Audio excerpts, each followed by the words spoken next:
ईश्वर दयाल सक्सेना की एक poem recite करने जा रही हूँ, जो कि मुझे लगता है कि आज के पैमाने पे ये पोएम बहुत खरी उतरती है, जबकि ये बहुत पुरानी पोएम है।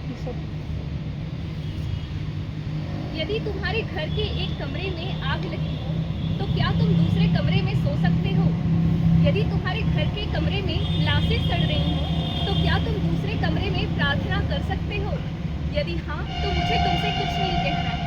देश कागज पर बना नक्शा नहीं होता कि एक हिस्से के फट जाने पर बाकी हिस्से उसी तरह साबूत बने रहें और नदियाँ, पर्वत, शहर, गांव वैसे ही अपनी अपनी राह दिखें, अनमने रहें। यदि तुम यह नहीं मानते तो मुझे तुम्हारे साथ नहीं रहना है। इस दुनिया में आदमी की जान से बड़ा कुछ भी नहीं है, ना ईश्वर, ना ज्ञान, ना चुनाव। कागज पर लिखी कोई भी इबारत फाड़ी जा सकती है और जमीन की 7 परतों के भीतर गाड़ी जा सकती है। जो विवेक खड़ा हो लाशों को टेक कर वह अंधा है, जो शासन चल रहा हो बंदूक की नली से वह हत्यारों का धंधा है। यदि तुम यह नहीं मानते तो मुझे एक क्षण भी तुम्हें नहीं सहना है।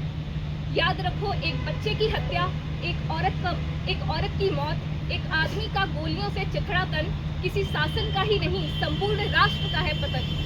ऐसा खून बहकर धरती में जज्ब नहीं होता, आकाश में फहराते झंडों को काला करता है।